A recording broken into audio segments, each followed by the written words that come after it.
یہ ایک مختصر سا بیان جاری کیا گیا ہے کہ یہ مکمل نظر ثانی نہیں، جزوی نظر ثانی ہے، اور رجسٹرار کے اعتراض ختم کر کے مقررہ مدت میں اس رجسٹرار کے فیصلے کے خلاف ان چیمبر اپیل بھی دائر کی جائے گی۔ بہت عجیب و غریب صورتحال ہے ناظرین۔ کچھ بیک گراؤنڈ قاضی فائز عیسیٰ کے خلاف ریفرنس کا یہ ہے کہ جو ریفرنس آیا تھا اس کے مطابق تو اس میں یہ موقف اختیار کیا گیا ہے کہ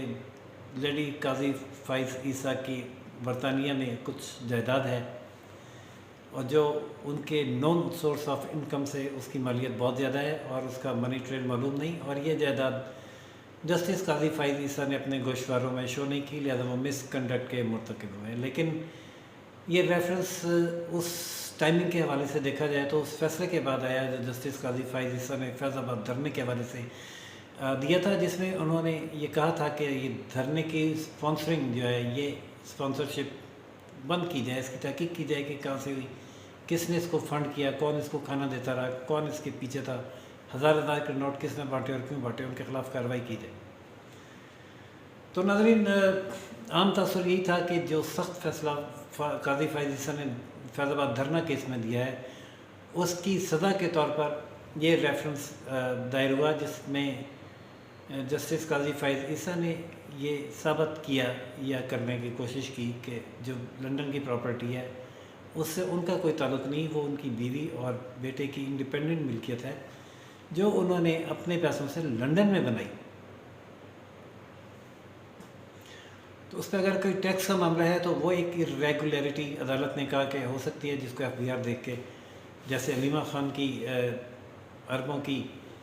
بینک اکاؤنٹس کی ٹرانزیکشنز کو ریگولرائز کیا گیا، اس کو بھی دیکھ لیا جائے۔ اب اس فیصلے کے بعد جسٹس قاضی فائز عیسیٰ دوبارہ اپنے بطور جج اپنے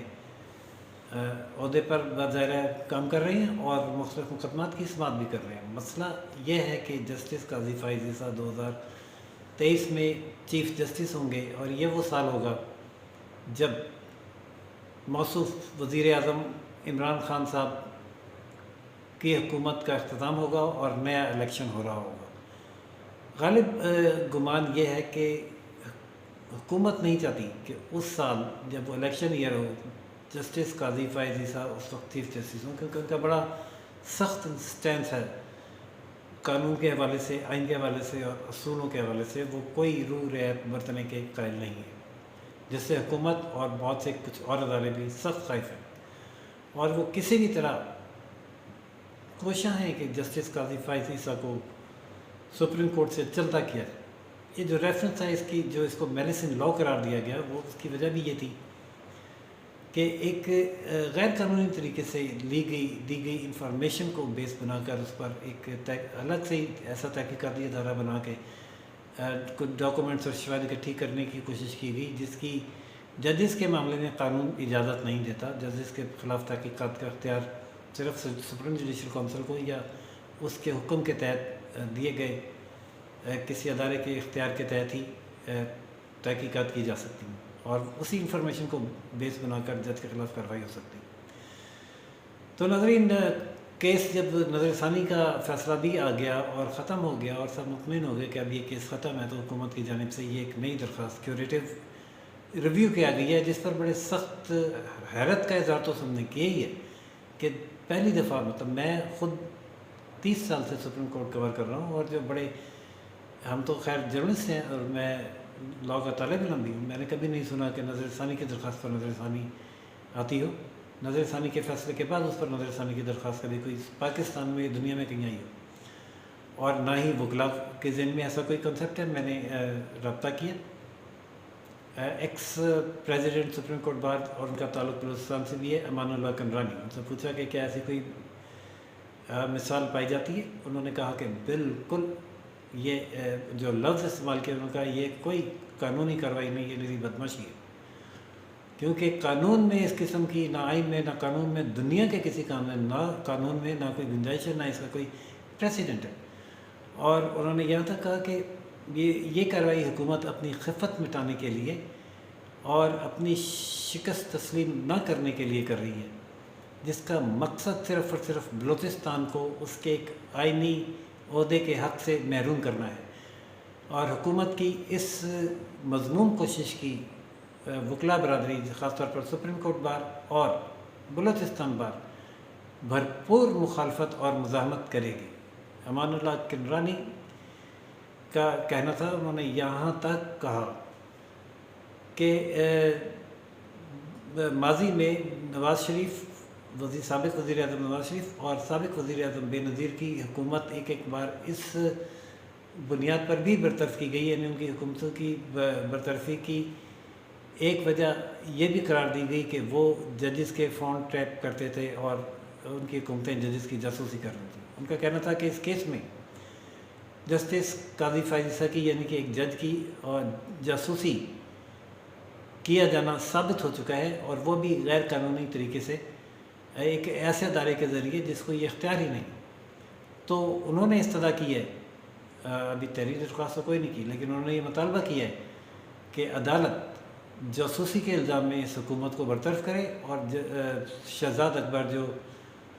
مشیر اقسام ہیں وزیر اعظم کے، ان کے خلاف قانون کے مطابق سخت ترین کارروائی عمل میں لائے اور انہیں جو قانون کے مطابق سزا بنتی ہے وہ دے۔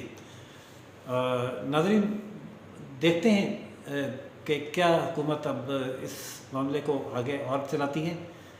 کیا ایسی حکومت کو اس میں نیا نقطہ یا error on surface of judgement نظر آیا ہے، اور اگر آیا بھی ہے تو وہ کون سا قانون نیا آیا ہے جس کے تحت یہ ریویو دائر ہو رہا ہے۔ جب وہ اپیل کرے گی تو ان چیمبر اس کی سماعت بھی ہوگی، اور جو اس کی جو بھی اپڈیٹ ہوگی، ویسے تو بعض ذرائع یہ کہہ رہے ہیں کہ بڑا پکے انتظام کے ساتھ دائر ہوئی ہے، دیکھتے ہیں کہ وہ کیا پکا انتظام ہے، اور کیا عدلیہ ایسی کیسے کسی ایسے انتظام کو مانتی ہے یا نہیں، یا اس سے متاثر ہوتی ہے یا نہیں۔ تو اگر اپیل فائل ہوئی، فی الحال تو یہ اپیل جو نظر ثانی کی درخواست تھی وہ واپس کر دی گئی ہے، اگر رجسٹرار کے فیصلے کے خلاف اپیل فائل ہوئی اور اس پہ کوئی سماعت ہوئی اور جو بھی آرڈر آیا اس سے بھی ہم اپنے ناظرین کو آگاہ کریں گے۔ تب تک کے لیے اس موجودہ خبر کے ساتھ راشد بھی کو اجازت دیجیے۔ روشن پاکستانی سے لائک، سبسکرائب اور شیئر کرنا نہ بھولیے گا۔ اللہ حافظ۔